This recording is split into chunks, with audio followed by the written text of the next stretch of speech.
Bienvenue dans ce nouvel épisode du balado IA Québec par le Conseil de l'innovation. Aujourd'hui, on reçoit Yves Jacquier, directeur exécutif chez Ubisoft Laforge.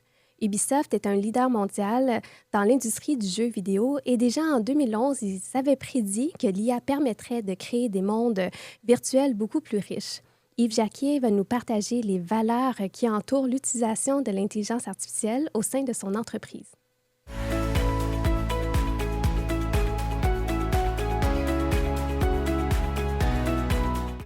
Bienvenue dans ce nouvel épisode du balado IA Québec par le Conseil de l'innovation.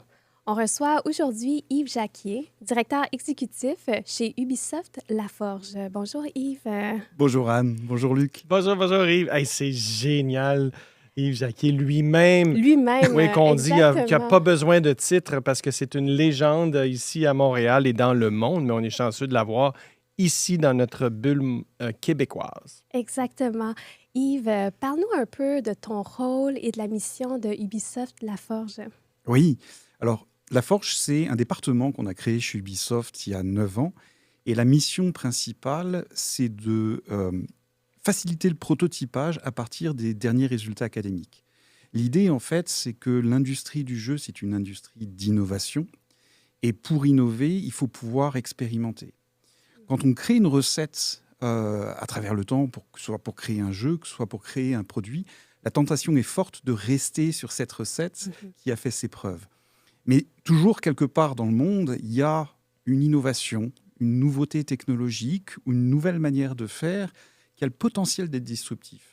Et la mission de Laforge, c'est vraiment d'avoir ça dans notre radar et d'essayer très concrètement, en travaillant avec des équipes interdisciplinaires, en travaillant avec le milieu académique, essayer de voir dans ces nouveautés-là, est-ce qu'il y a des choses qui ont le potentiel d'être disruptives par rapport à notre industrie. Et de faire la destruction créative à soi-même plutôt que se la faire imposer par d'autres. Exactement. Et puis de comprendre les limites de ces technologies. On a commencé Laforge il y a 9 ans avec la prémisse que l'intelligence artificielle était, ou avait en tout cas à l'époque, le potentiel d'être disruptif pour de nombreuses industries, dont la nôtre. Vous aviez vu ça venir de loin? On a vu ça venir en 2011. On avait en 2011 une chaire avec Yoshua Bengio.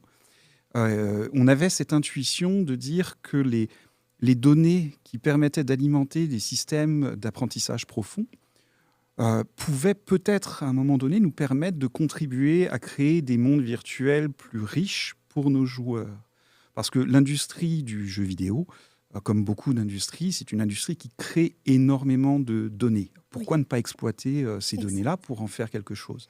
Alors, à l'époque, en 2011, c'était encore très balbutiant. On ne parlait pas encore d'intelligence artificielle, on parlait d'apprentissage profond. Et puis, on a appris au fur et à mesure quoi faire, comment le faire, quels sont les métiers qui sont impactés, quelles sont les limites de ces technologies-là, quelles sont les questions à se poser au moment où on va déployer ces systèmes-là dans des équipes de plusieurs centaines de personnes qui créent des jeux. Puis je trouve que c'est vraiment important de savoir un point d'histoire. Tu sais, 2011, il n'y avait pas encore l'IA générative, mais il y avait énormément de questions. Donc, vous avez pris le temps de débroussailler un peu des questions éthiques aussi. Tu parlais de la qualité de la donnée, mais il y a d'autres enjeux éthiques aussi, l'esprit critique, l'esprit créatif. Parle-nous un peu de la conciliation que vous avez faite entre l'espace créatif, l'espace laboratoire qui permet de tester des technologies disruptives, versus toutes ces grandes questions-là que vous avez maintenues au fil du temps pour vous assurer de toujours l'avoir dans votre radar. Ben, en fait, je pense que la première étape, c'est de ne pas opposer ces deux questions-là. C'est d'en faire un tout. Ce qui est important pour une compagnie créative, comme pour n'importe quelle autre compagnie, en fait, c'est de mettre en place des manières de faire, de mettre en place une vision qui vise le long terme. Donc la question qu'on s'est posée très tôt, c'est intéressant de voir ce que ces technologies permettent de faire aujourd'hui, mais aussi comment est-ce qu'on s'assure qu'elles sont durables pour l'avenir. Un exemple de ça, on parle d'IA générative. L'IA générative, même s'il y avait des exemples auparavant, c'est quelque chose qui a 2 ans. Il ne faut pas oublier que c'est la sortie de ChatGPT il y a 2 ans qui a créé cette explosion au niveau de la génération de textes, d'images, de musique, de vidéos. Permets-moi, Yves, t'as nommé tout d'un coup IA durable. Ouais. C'est quoi l'IA durable? C'est, comme tous ces outils-là, mettre en place des processus, des manières de travailler qui permettent de s'assurer que l'activité principale qu'on a va être durable. C'est de s'assurer que, par exemple, on va avoir une dimension écologique en se posant des questions de consommation énergétique de ces modèles-là. Ces modèles-là coûtent extrêmement cher à entraîner, coûtent extrêmement cher à rouler, mais cher à la fois d'un point de vue monétaire et cher également d'un point de vue énergétique.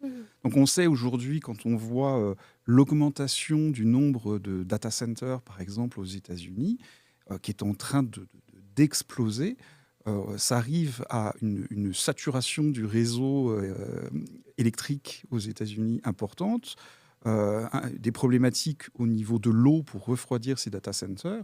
Donc il faut se poser la question, avant de construire ces data centers-là, est-ce qu'on en a besoin et pour faire quoi? Donc c'est toujours de garder ça dans un coin de notre tête, par exemple. Et puis c'est des choses sur lesquelles on peut être très concret, nous, en tant qu'usagers. Oui, exact. Puis c'était ma question. Tu sais, un entrepreneur qui se sent un peu Ben oui. refroidi par la technologie, déjà, là, on dirait qu'il y a comme plein d'excuses pour pas adopter l'IA parce qu'il C'est aussi y a un que impact environnemental. même s'il est motivé à faire Mhm. quelque chose, il le sait pas. Il le sait pas. Et vous, comment vous intégrez ça concrètement? Alors concrètement, quand on développe en interne un service, on va mesurer son impact énergétique Ah, et on va le communiquer aux employés. L'idée, en fait, c'est pas de... Et puis, on va le communiquer dans une unité de mesure qui parle à nos employés. Par exemple, on va mettre ça en équivalent nombre d'heures de jeu.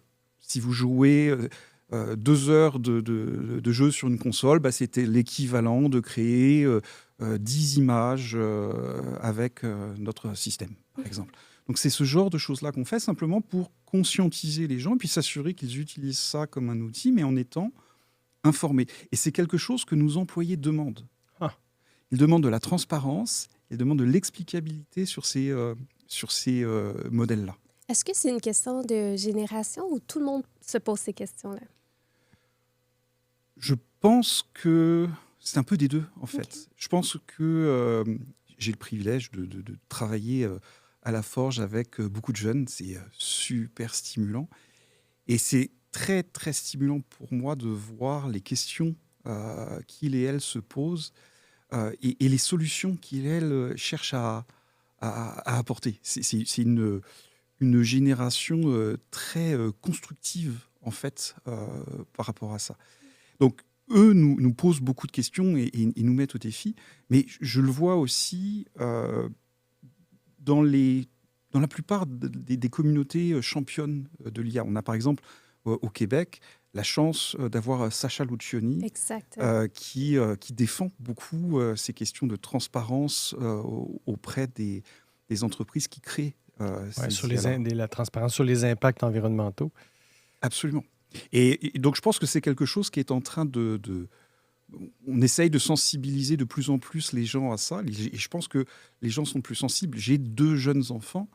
Pour moi, c'est important de m'assurer qu'on leur donne les outils pour se développer, qu'on les sensibilise à ces nouvelles manières de faire, à ces nouvelles technologies, mais aussi qu'on leur laisse un monde Oui. qui ressemble à quelque chose. Anne, j'ai pas très bien compris ces explorations que vous faites à la Forge, là. Elles portent sur quoi? Qu'est-ce qui a sorti comme exploration qui ont été intégrées ensuite en production? Alors j'ai quelques exemples. Un premier exemple très concret qui date d'il y a quelques années maintenant. On avait fait un assistant pour les programmeurs. Et en fait, c'était une intelligence artificielle qui était capable de prédire si un programmeur ou une programmeuse était en train d'introduire un bug dans les systèmes. Ah. Ça, on parle de ça avant Copilot et avant tous ces outils de génération-là.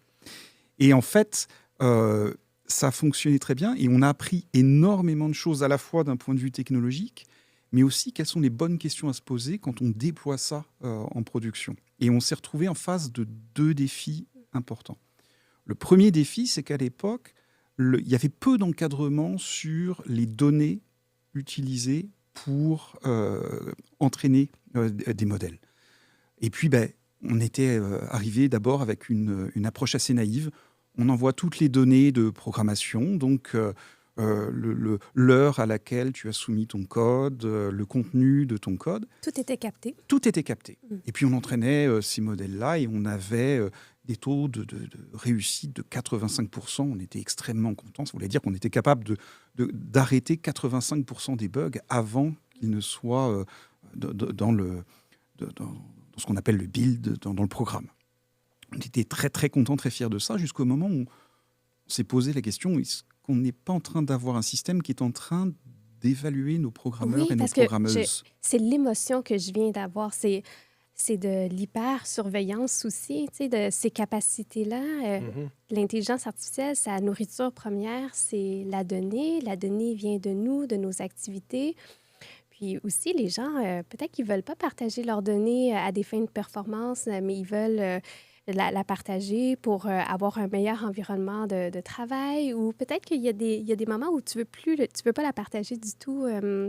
Absolument. Et en fait, on est arrivé à cette conclusion-là. Il faut se souvenir qu'à l'époque, il n'y avait pas RGPD, il n'y avait pas ces encadrements-là sur les données personnelles, mais on n'était juste pas à l'aise quand on s'est aperçu que l'intelligence artificielle n'était potentiellement pas seulement en train d'évaluer le code, mais aussi le codeur ou la codeuse. Ben oui. Donc ce qu'on a fait, c'est qu'on a retiré toutes ces données-là. Et on a laissé simplement les données de code et les données de bugs, de correction de bugs, qui avaient été faites en anonymisant tout le reste. En fait. On n'était pas à l'aise avec ça. On a appris énormément de choses au travers du processus. Comment communiquer ça ensuite à nos employés pour qu'ils aient confiance dans... Est-ce que l'outil aurait pu enseigner au programmeur, la programmeuse, à éviter de faire des erreurs, à apprendre? Eh bien, ça a été notre deuxième enseignement, justement. C'est qu'on était parti avec une idée un peu candide, de dire, on va avoir une intelligence artificielle qui va juste dire, écoute, dans ton code, tu as une probabilité de 75% d'avoir introduit un bug. Ça n'a pas du tout marché sur le pilote qu'on a fait. Pourquoi ? Parce que les gens attendaient plus d'explications. Ils attendaient d'apprendre de ça.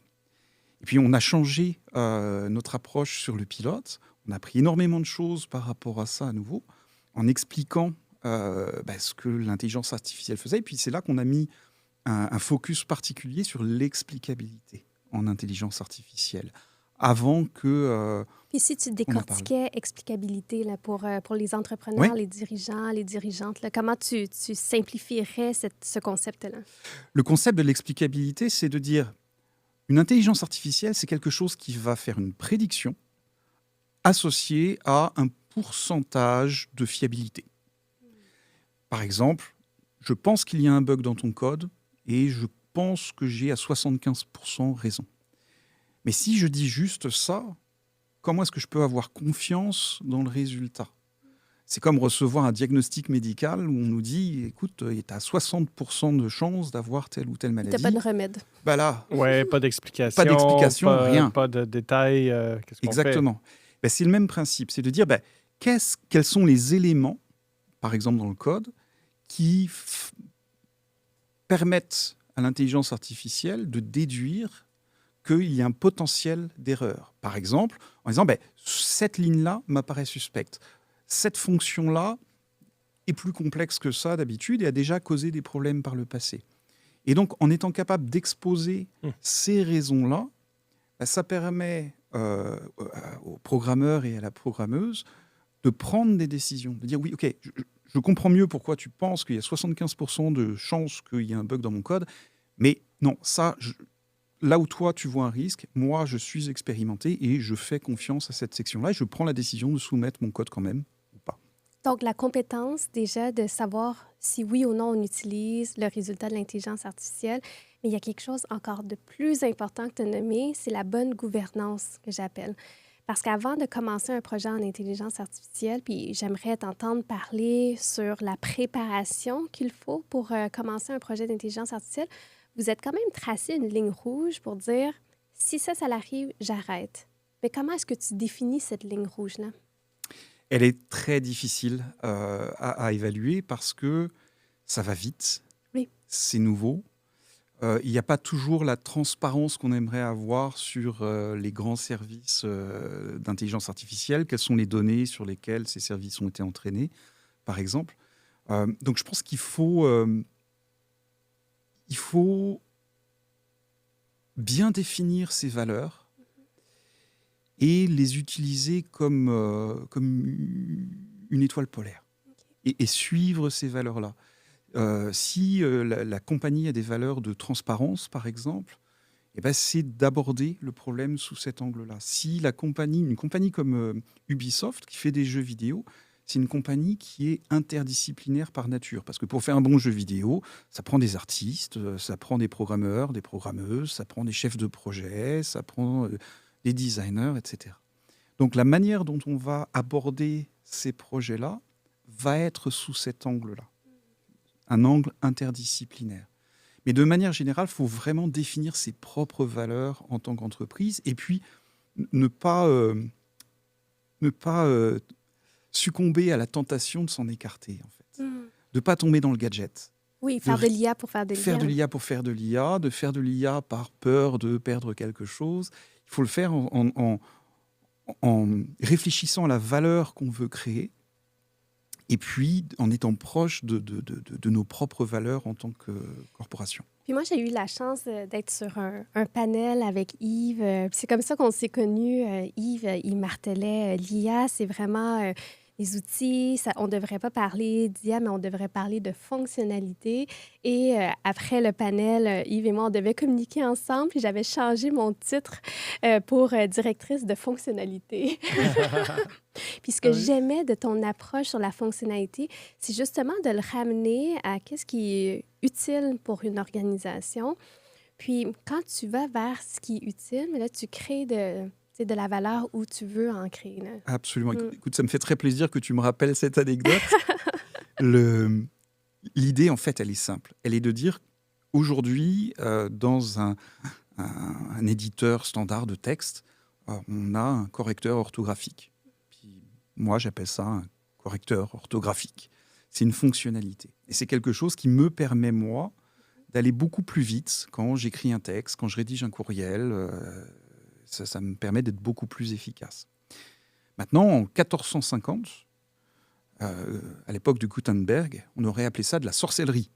Un système qui peut corriger un texte comme ça. Et puis, quelque part entre les deux, on peut argumenter que c'est une forme de relectrice virtuelle, donc de l'intelligence artificielle. Le jour où l'intelligence artificielle fonctionne, on arrête d'appeler ça de l'intelligence artificielle. On appelle ça une fonctionnalité. Tant qu'on appelle ça de l'intelligence artificielle, c'est qu'on y voit quelque chose de magique, qu'on n'a pas encore complètement appréhendé. Oui, qu'on n'arrive pas à comprendre exactement encore. Exactement. Donc je pense qu'il faut se concentrer sur la valeur, voir ça comme des outils, et puis essayer rapidement de faire le lien entre le potentiel et les limites de ces outils-là, puis la valeur qu'on veut créer. Et une des recettes pour faire ça, c'est de créer des petites expériences un peu isolées, mais multidisciplinaires, qui font intervenir différents métiers d'une équipe, d'un département ou d'une entreprise, pour essayer de jouer avec ça, avec ces systèmes-là, et puis de voir comment les professionnels veulent intégrer ça dans leur propre routine. Là, j'ai encore besoin de comprendre c'est quoi ces fonctionnalités-là maintenant dans le métier de création du jeu vidéo. Tu nous expliques comment expérimenter, comment explorer, voir les signaux faibles et tout. Mais là, qu'est-ce que c'est aujourd'hui l'usage de l'IA ou des fonctionnalités qui ont été créées à partir d'IA dans le métier? Alors, pour essayer d'appréhender cette chaîne de valeur, pour le dire comme ça, nous, on a créé une espèce de guide où, quand on fait un prototype, on a 3 possibilités. Et ces possibilités-là, on s'est arrangé pour qu'elles soient le plus mutuellement exclusives possible. Soit c'est là pour assister nos créateurs, Mhm. et à ce moment-là, on va évaluer la technologie, le prototype, sur la capacité à aider le créateur à aller plus rapidement sur certains types de tâches. Soit ça nous permet de créer des mondes qui sont plus crédibles. Donc, par exemple, plus de variété de personnages dans un monde ouvert. Dans Assassin's Creed, par exemple, on a des foules. Ces foules-là, c'est des foules qui ont des âges différents, qui ont des origines différentes. Donc, il faut créer des animations différentes dans le jeu. Et puis, le troisième axe, c'est quand ça a un impact direct sur l'expérience pour le joueur. Donc, aujourd'hui, on observe que l'intelligence artificielle est capable d'avoir un impact sur les 3. Un exemple. Tout ce qui est idéation dans les jeux vidéo, c'est une phase qui est extrêmement importante, le prototypage. Donc au début, pour essayer de trouver les idées qui marchent, les concepts qui marchent, les personnages qui peuvent fonctionner. Et ça, c'est quelque chose où aider nos créateurs au travers de l'intelligence artificielle, c'est devenu pratiquement un standard.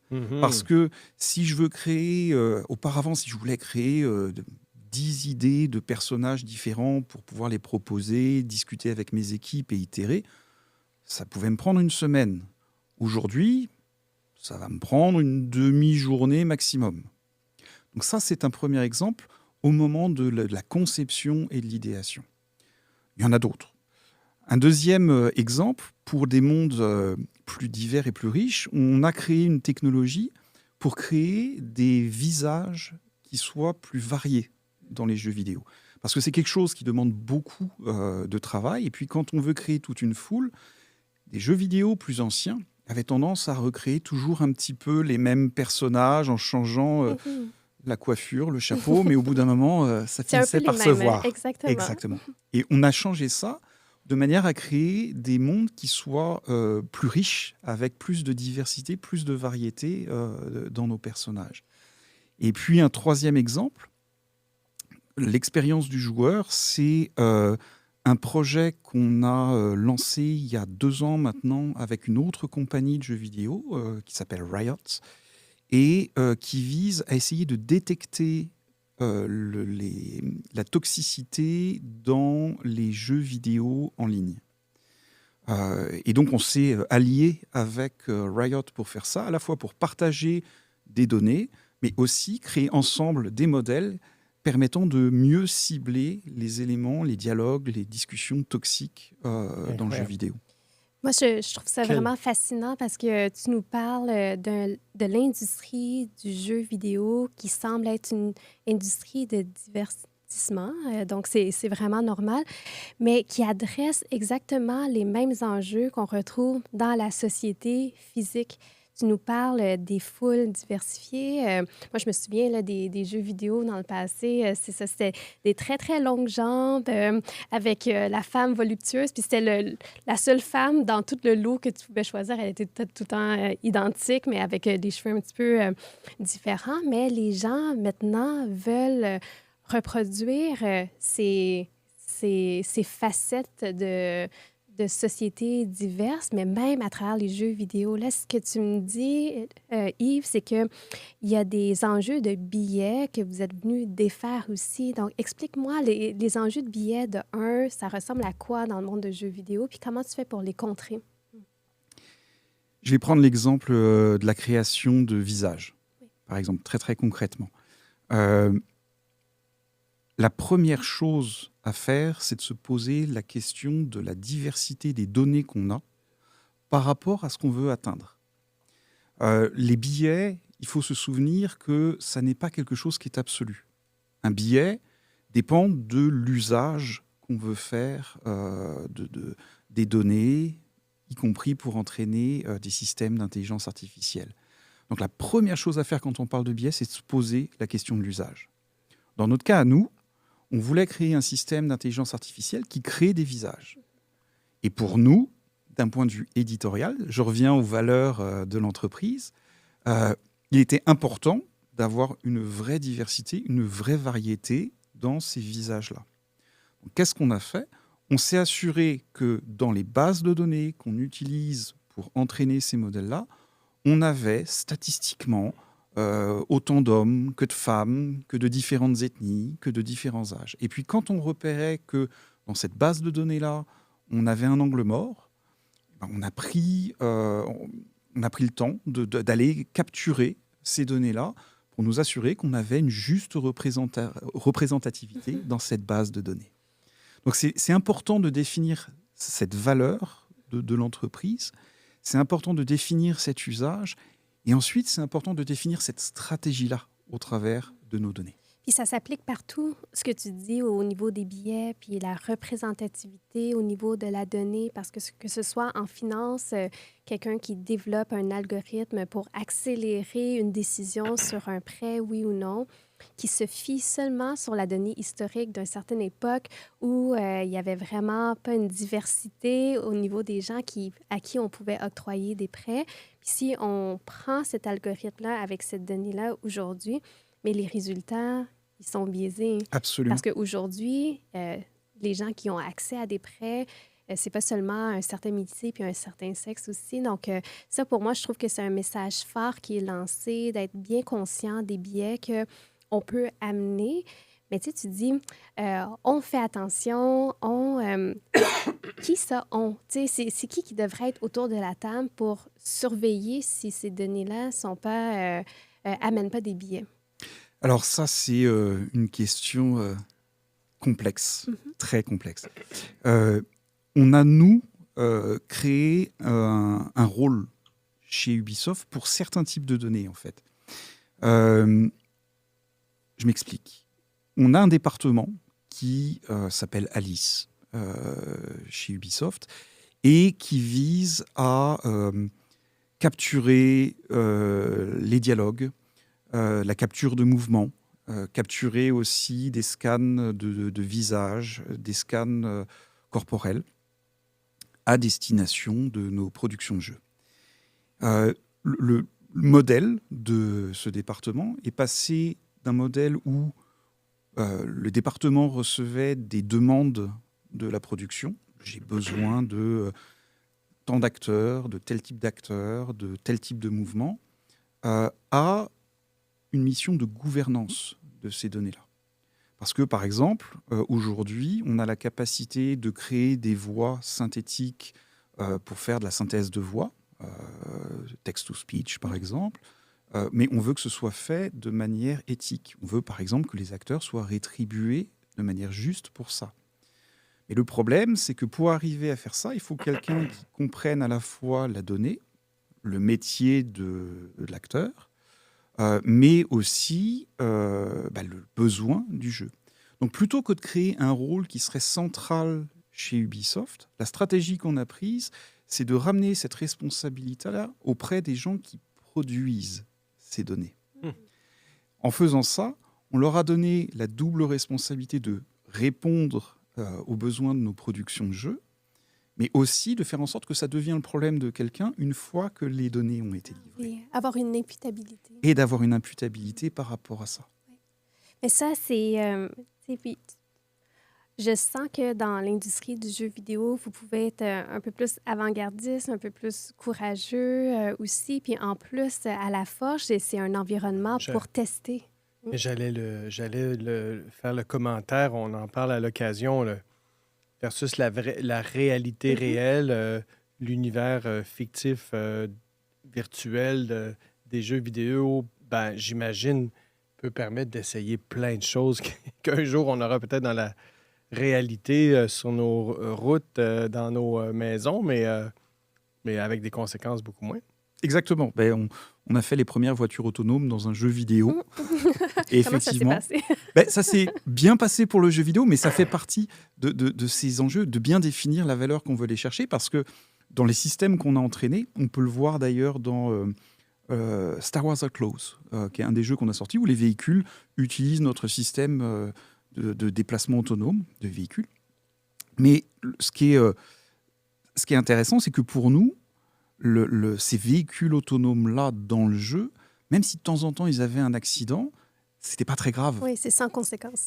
D'abord parce que c'est sans conséquence, et parce que pour nous, le bénéfice d'avoir des véhicules qui soient avec une circulation plus fluide, plus réaliste, était plus importante que le fait que de temps en temps, ça écrase un piéton virtuel, malheureusement. Et évidemment, je déconseille de faire ça dans la vraie vie.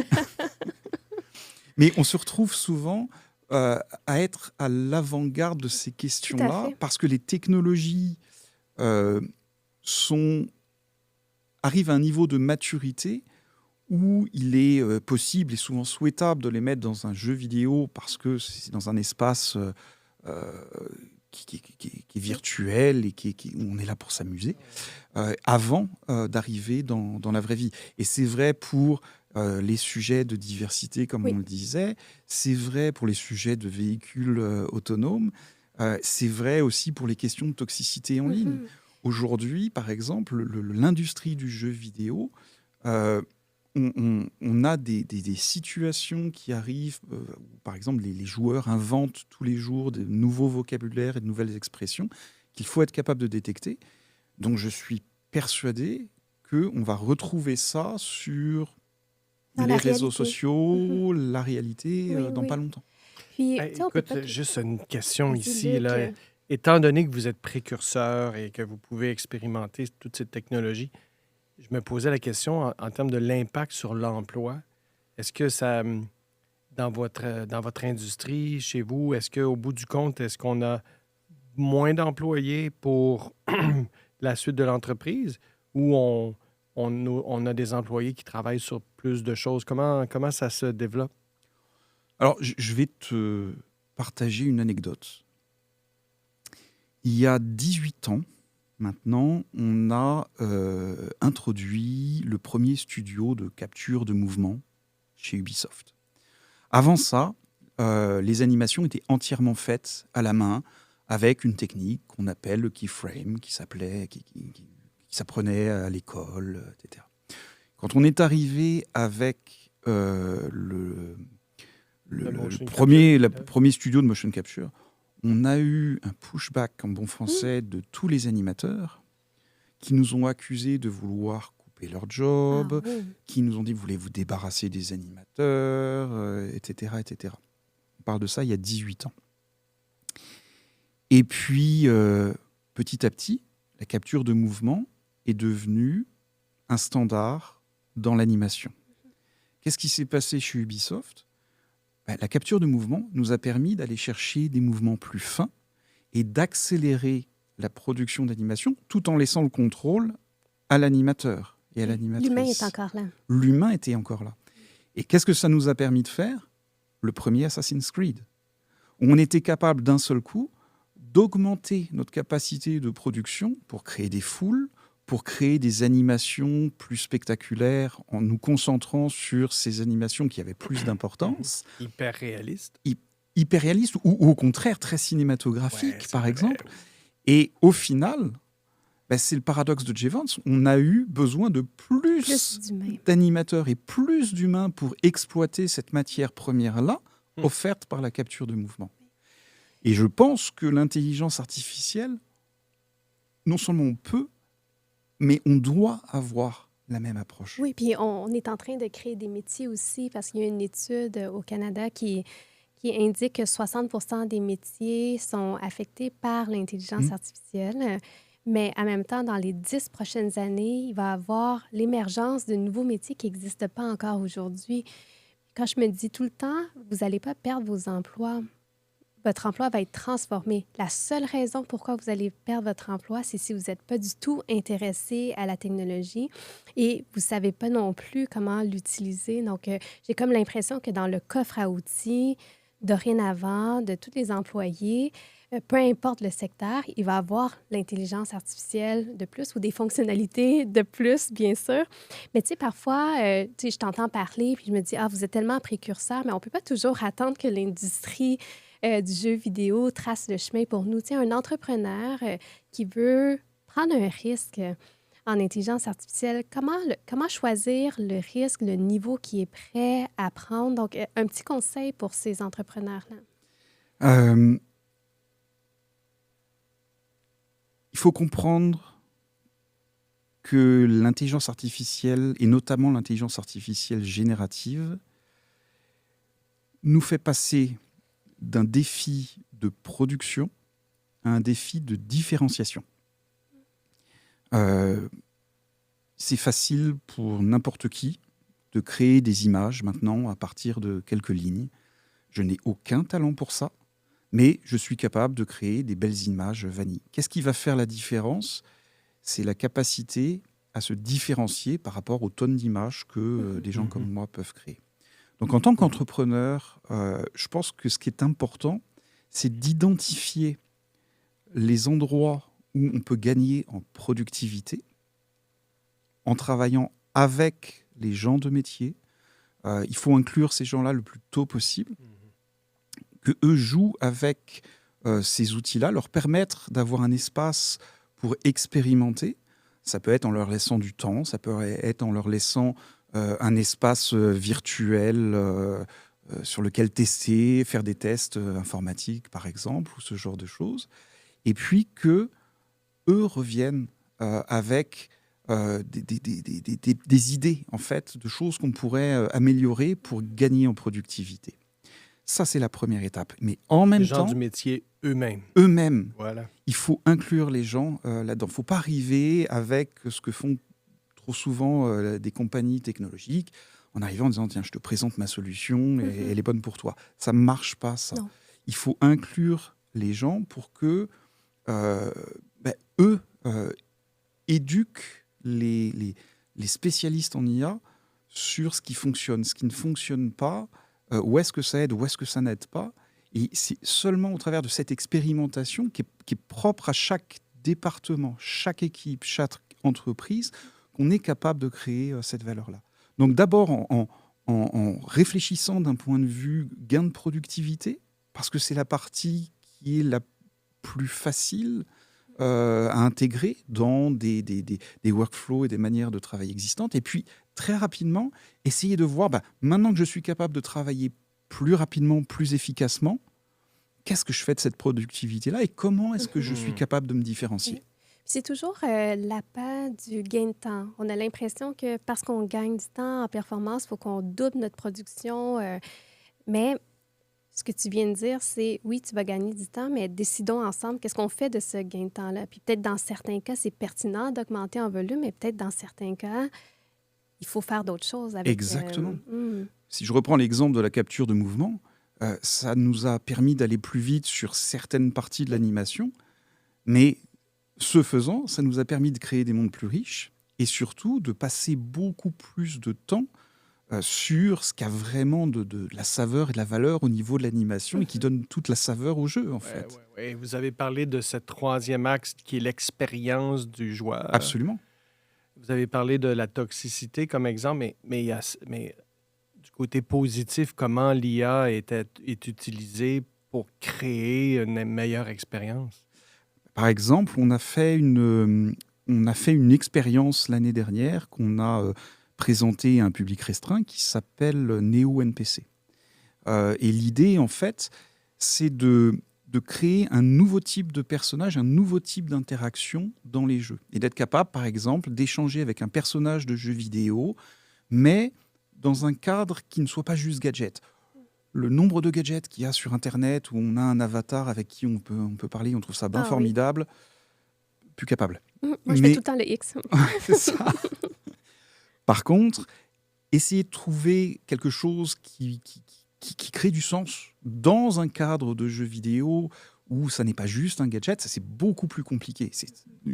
Brancher de l'intelligence artificielle sur un jeu, c'est facile. Faire quelque chose qui soit intéressant, c'est autre chose. Donc ça, c'est le genre d'éléments qu'on est en train d'explorer en ce moment. Et moi, je vais faire ma journaliste de moi-même. Là, c'est la première fois dans un épisode de balado que je vais citer une personne devant lui.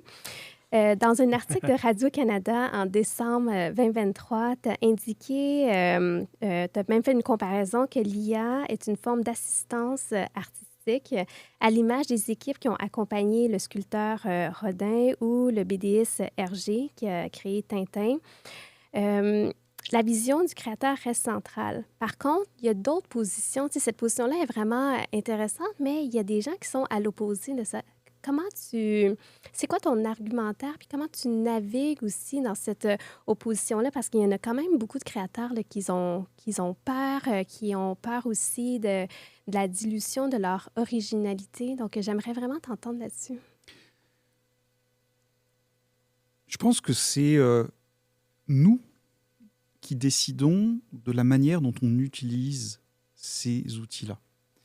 Si je délègue à ces outils-là le résultat final, je vais perdre le contrôle de ça et effectivement, je vais diluer ce qui fait la saveur, par exemple, d'une vision artistique ou d'une proposition artistique. Par contre, si je comprends comment ces outils fonctionnent, je reste en maîtrise du résultat. Un exemple très concret.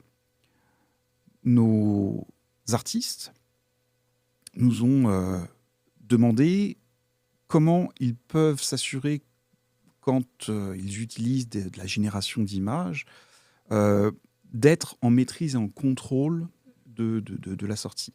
Puis il y a plusieurs méthodes pour faire ça. On peut écrire des textes très longs, on peut itérer sur des images, mais on leur a proposé une autre approche. On leur a dit, vous allez choisir ou créer une trentaine d'images qui définissent le cadre de ce que vous voulez faire. Puis on a pris comme exemple, par exemple, les lapins crétins. Donc on a demandé à des artistes de créer une trentaine d'images qui sont, pour eux, elles et eux, significatives des lapins crétins. Et puis on a pris ces 30 images-là, puis on a un petit workflow qui permet d'entraîner une intelligence artificielle pour ensuite créer autant de lapins crétins qu'on veut. En faisant ça, l'artiste garde le contrôle. Peut créer une trentaine d'images, par exemple, qui sont des images qui représentent sa vision créative, qui sont ses références, et puis ensuite utiliser l'intelligence artificielle pour prendre ces références et les amener encore plus loin. Ça, c'est un exemple très concret de la manière dont les artistes peuvent s'approprier ces technologies-là. Puis en entreprise, c'est la même chose quand tu ne peux pas substituer le rôle d'une personne avec une IA, comme tu ne peux pas substituer la rédaction de ton plan stratégique simplement parce que l'IA générative peut pondre 8 pages, 30 pages. Pour toi, c'est vraiment la même chose dans l'industrie du jeu vidéo que je comprends. Et puis, je le vois présentement dans la société en général. On cherche, on va souvent à la chasse des... moi, je l'avais dit dans un autre épisode, la chasse aux tâches plates. On a toujours l'impression qu'en jeu vidéo, il n'y en a pas de tâches plates, là, mais ce que je comprends, c'est qu'il y en a quand même. Il y en a. Il y en a partout. Mais tu nous rassures parce que l'objectif, en fait, de ce balado, c'est aussi d'inspirer les gens d'un secteur à l'autre. Puis on se rend compte que le secteur de jeux vidéo, vous êtes vraiment avant-gardiste. On peut vraiment s'inspirer de vous. Puis dans cette avant-garde-là, vous êtes capable de même poser des questions qui peuvent nous inciter à se poser des questions encore plus profondes. Puis, tu sais, je me demandais, moi, j'ai 2 minutes à offrir. Hein? 1 minute à Jacques. Je t'ai appelé Jacques. Je peux pas croire. C'est un classique. C'est un classique. On est le dernier épisode. Donc, j'aimerais, Yves, t'offrir une dernière minute à travers une promesse qu'on a faite aux entrepreneurs et entrepreneuses qui nous écoutent, de les mettre en action après l'écoute d'un épisode de balado. Puis par la suite, j'offrirai aussi 1 minute à Luc. Donc, Yves, je te laisse commencer. Je pense qu'il faut avoir le courage et l'audace d'expérimenter. Il faut, en tant qu'entrepreneur, en tant que dirigeant, directeur de département,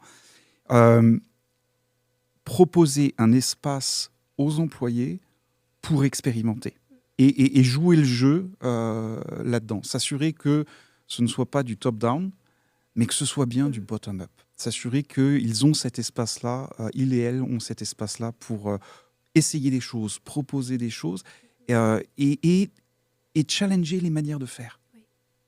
Et je pense que c'est le plus important aujourd'hui, permettre ça et jouer le jeu par rapport à ça. Excellent. Luc? Ben, moi, je suis un grand fan de Yves parce qu'il est pour nous Nous aussi, hein? un icône en termes de justement créer des espaces d'expérimentation, la multidisciplinarité, le stimuler l'innovation par les multiples contributions et talents, être à l'écoute de l'avenir, semer pour demain et tout. Alors, moi, je suis déjà un grand fan de ça. Là, j'étais heureux d'apprendre, en fait, 4 grands postulats de l'usage de l'IA dont vous faites. Moi, je croyais que c'était pour générer des images, accélérer la création. Mais entendre que c'est pour, oui, soutenir le professionnel pour qu'il soit plus productif, d'une part, productif peut-être dans un sens traditionnel. Oui, générer de l'image, mais aussi justement amener l'expérience du joueur ailleurs, créer des moments qui vont être plus distinctifs et mémorables, mais aussi de prolonger l'artiste en lui donnant des nouveaux outils, comme Hergé pour Tintin à l'époque, une armée de gens et d'outils qui peuvent aider à réaliser son œuvre, des outils numériques comme on a eu dans le passé, mais maintenant, c'est des outils nouveaux qui permettent à l'artiste de garder le contrôle, mais de créer plus et différemment. C'est une vision éditoriale. Il faut que l'intelligence artificielle assiste les créateurs. Elle n'est pas là pour automatiser la création. Merci beaucoup. Merci Yves, merci Luc. Merci tout le monde d'avoir écouté cet épisode du balado IA Québec par le Conseil de l'innovation. On était avec Yves Jacquier, directeur exécutif Ubisoft Laforge. À bientôt.